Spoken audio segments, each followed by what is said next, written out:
I am Dr. Umesh Chandra Sharma, and we are starting today PUO. PUO तो pyrexia of unknown origin.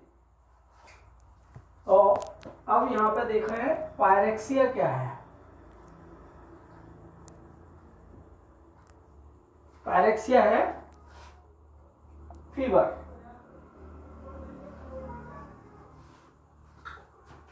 Fever की बात आ जाती है तो फीवर क्या है?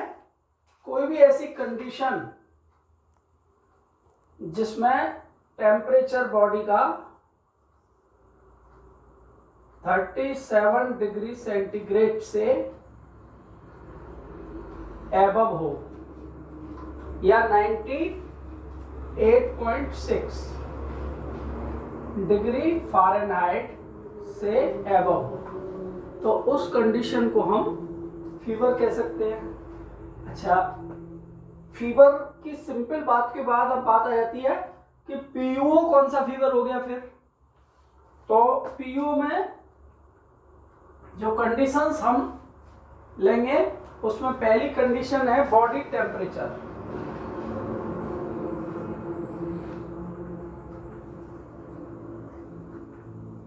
तो बॉडी टेम्परेचर की अगर बात करें तो above 38 degree centigrade, 38 degree centigrade से ऊपर टेम्परेचर का रहना. और इसकी दूसरी मार्कर क्या है? ड्यूरेशन. तो ड्यूरेशन देखें तो फ्रॉम 3 वीक्स और मोर. दूसरी मार्कर यह है कि वो फीवर जो है 3 वीक्स 3 सप्ताह या उससे ज्यादा समय से होना चाहिए. इसके बाद तीसरी बात है विदाउट एनी ऑब्वियस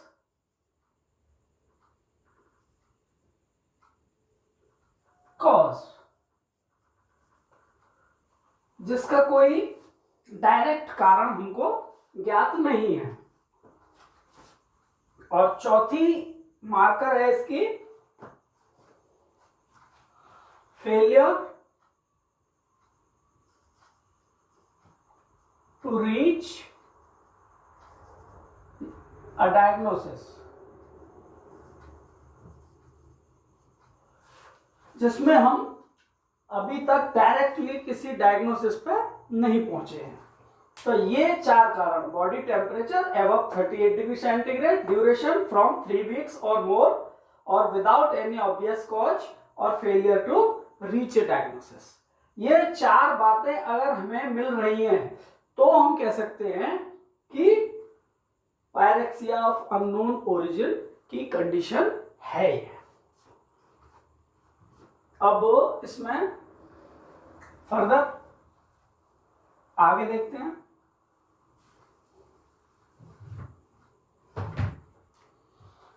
अब आती बात इसमें कॉजेस की.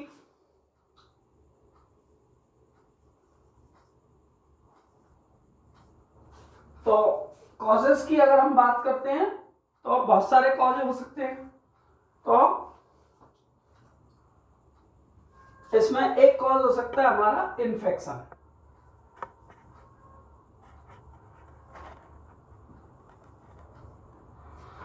इन्फेक्शन की अगर हम बात करें तो ग्रॉसली देखने पे हम समझेंगे कि लगभग 1/3 जो टोटल केसेस ऑफ पीओ के हैं वो इन्फेक्शन की वजह से है. अब इसमें इन्फेक्शन कई कारण का हो सकता है, जैसे कि बैक्टीरियल है, ठीक है नहीं. तो बैक्टीरियल इन्फेक्शन जैसे कि ट्यूबरक्लोसिस का इन्फेक्शन है, ये बैक्टीरियल में आएगा. रूमेटिक फीवर है, ये भी जो है इन्फेक्शन बैक्टीरियल में आएगा। दूसरा इसका जो कारण है वो है पैरासिटिक। तो दूसरा हो सकता है पैरासिटिक इन्फेक्शंस। पैरासिटिक इन्फेक्शंस को हम देखेंगे तो इसमें जैसे कि मलेरिया है, ठीक है नहीं, मलेरिया के अलावा हेपेटिक एमीबोसिस है।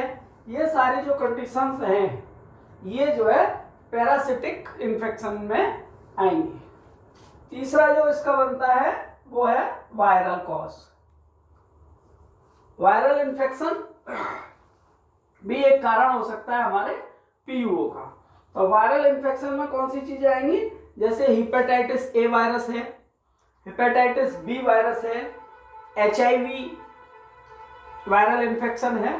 तो ये सारी कंडीशंस जो है वायरल में आएंगी। इसके बाद नेक्स्ट आ जाता है फंगल।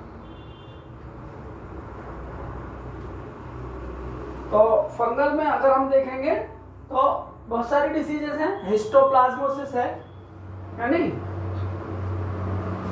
कॉक्सिडोमाइकोसिस है।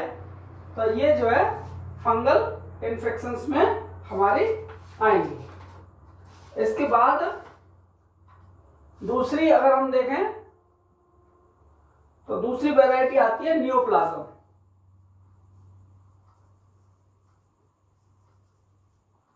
नियोप्लाज्म में देखेंगे तो बहुत सारी चीजें हैं, इसमें भी कंडीशंस हैं, जैसे कि हॉस्किन्स डिसीज है,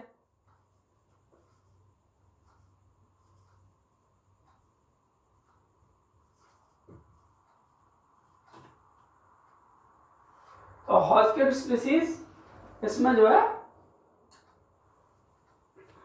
ये नियोप्लाज्म है इसका कारण, है ना। और इसमें फीवर की हमें लॉन्ग हिस्ट्री देखने को मिल जाएगी। और भी है, ल्यूकेमिया है,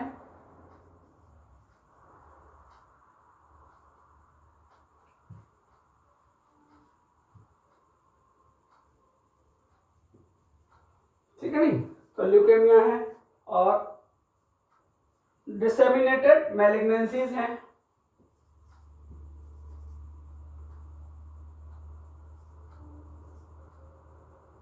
डिसेमिनेटेड मैलिग्नेंसीज हैं। तो ये सारी कंडीशंस जो है these all are due to neoplasms and causing finally pyrexia. इसके बाद तीसरी कंडीशन पे हम पहुंचते हैं, तो connective tissue disorders.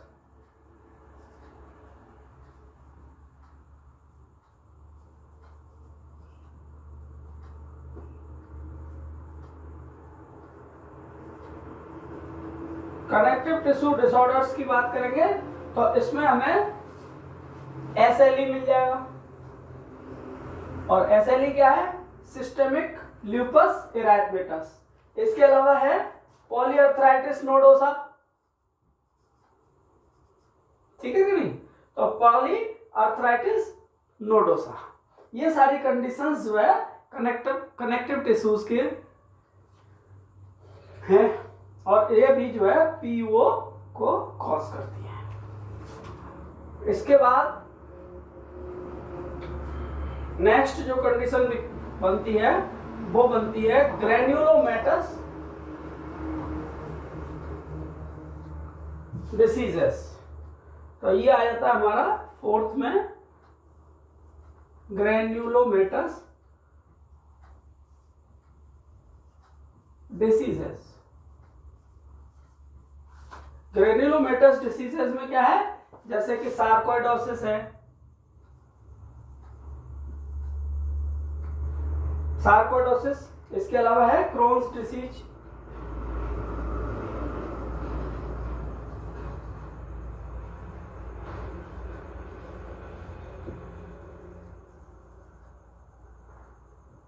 Krones disease,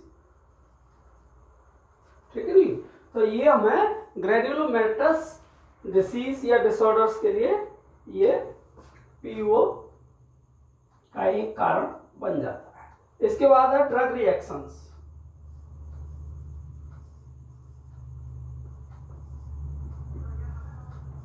तो ड्रग रिएक्शंस में वही है ड्रग इंड्यूस्ड फीवर्स,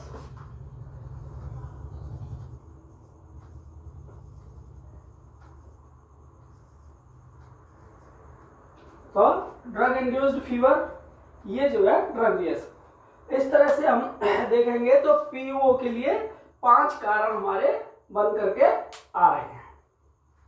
इसके बाद बात आती है लैब डायग्नोसिस की। तो लैब डायग्नोसिस में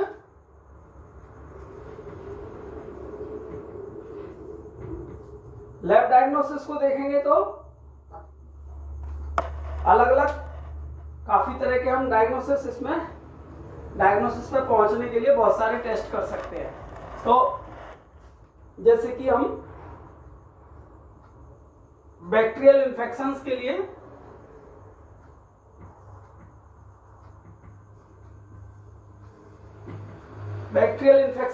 हम क्या कर सकते हैं, स्पेसिमेन लेंगे। स्पेसिमेन में क्या होगा, ब्लड हो सकता है, ठीक है ना। और ब्लड कैसे, ब्लड का हम क्या करेंगे, ब्लड का हम कल्चर कर सकते हैं, सीरोलॉजिकल एग्जाम कर सकते हैं, हिस्टोपैथोलॉजी हीमेटोलॉजी कर सकते हैं,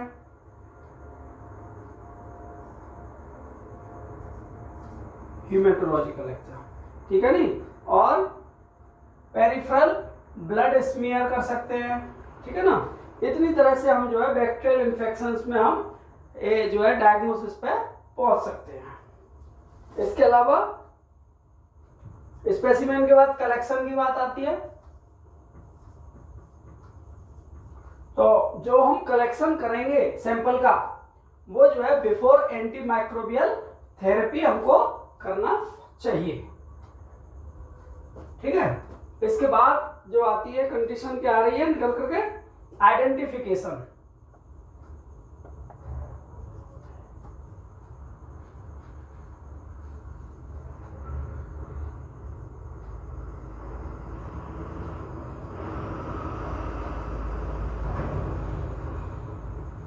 आइडेंटिफिकेशन में हम जो है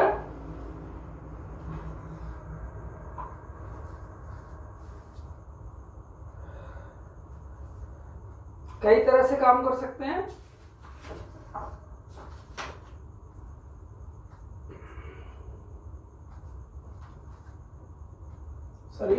यहाँ पे हम जो है स्पेसिमेंस में थोड़ा सा और पीछे जाते हैं, एक मिनट। स्पेसिमेंस में ब्लड के अलावा हम यूरिन ले सकते हैं, ठीक है नी। और यूरिन के अलावा हम स्पूटम ले सकते हैं, ठीक है। और इसके अलावा हम पस ले सकते हैं, ठीक है। तो ये यहाँ पे जो है थोड़ा सा एडिशन है। तो स्पेसिमेंस में ब्लड, जिससे कि कल्चर, सीरोलॉजी, हीमेटोलॉजी और पेरिफेरल ब्लड स्मीयर और यूरिन ले सकते हैं, स्पूटम और पस जो है ले सकते हैं। अब इसके बाद जो है आइडेंटिफिकेशन हम इसका कर लेंगे।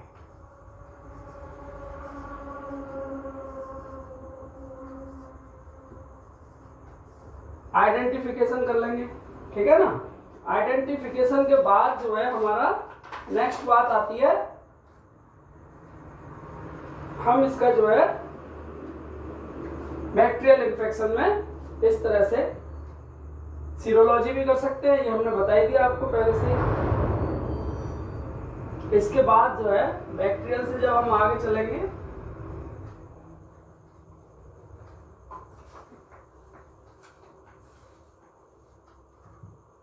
तो पैरासिटिक इन्फेक्शन आ जाएंगे।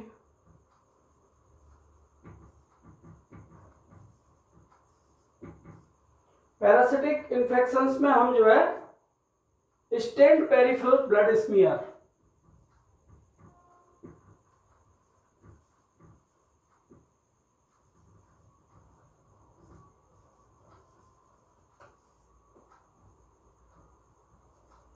स्टेन्ड पेरिफेरल ब्लड स्मीयर जो है हम प्रिपेयर कर सकते हैं और उसकी सहायता से हम जो है डायग्नोसिस पे पहुंच सकते हैं।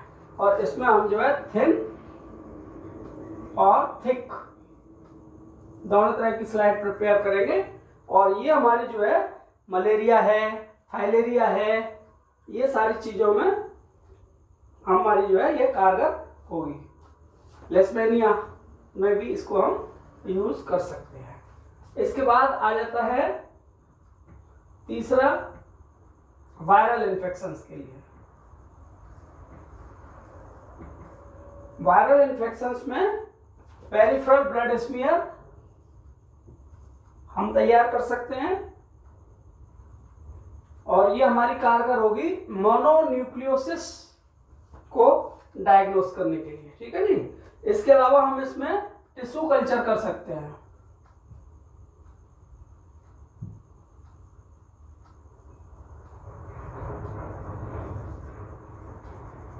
टिश्यू कल्चर कर सकते हैं और इसके अलावा सीरोलॉजी कर सकते हैं।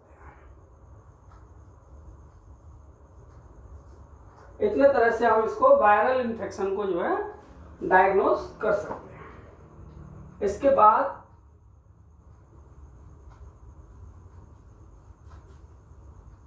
अगला आ जाता है हमारा फंगल इन्फेक्शन।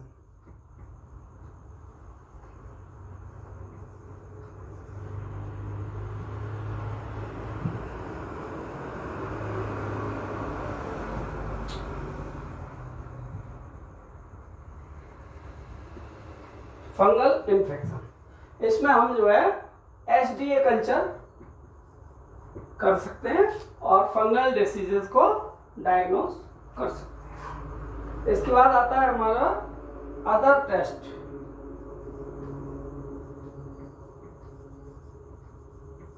अदर टेस्ट में हम क्या कर सकते हैं, स्किन टेस्ट कर सकते हैं,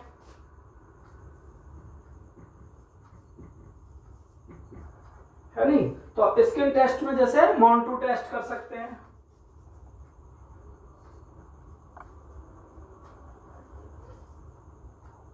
ठीक है नहीं, मॉन्टक्स टेस्ट कर सकते हैं। और जो है इसके अलावा स्किन टेस्ट कर सकते हैं हम हिस्टोप्लाज्मोसिस के लिए, ठीक है। तो ये अदर टेस्ट में आएगा। तो इसके अलावा इसमें हम क्या कर सकते हैं, हीमेटोलॉजी कर सकते हैं।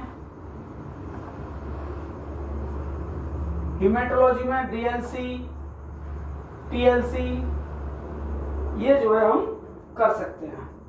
इसके अलावा हम इसमें इम्यूनोलॉजिक कर सकते हैं।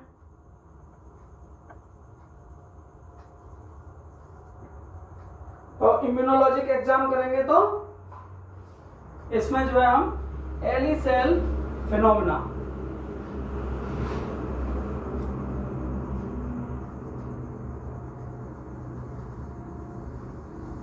कर सकते हैं इसके लिए। इसके अलावा एंटी न्यूक्लियर एंटीबॉडीज का भी हम जो है टेस्ट कर सकते हैं और वो हमारा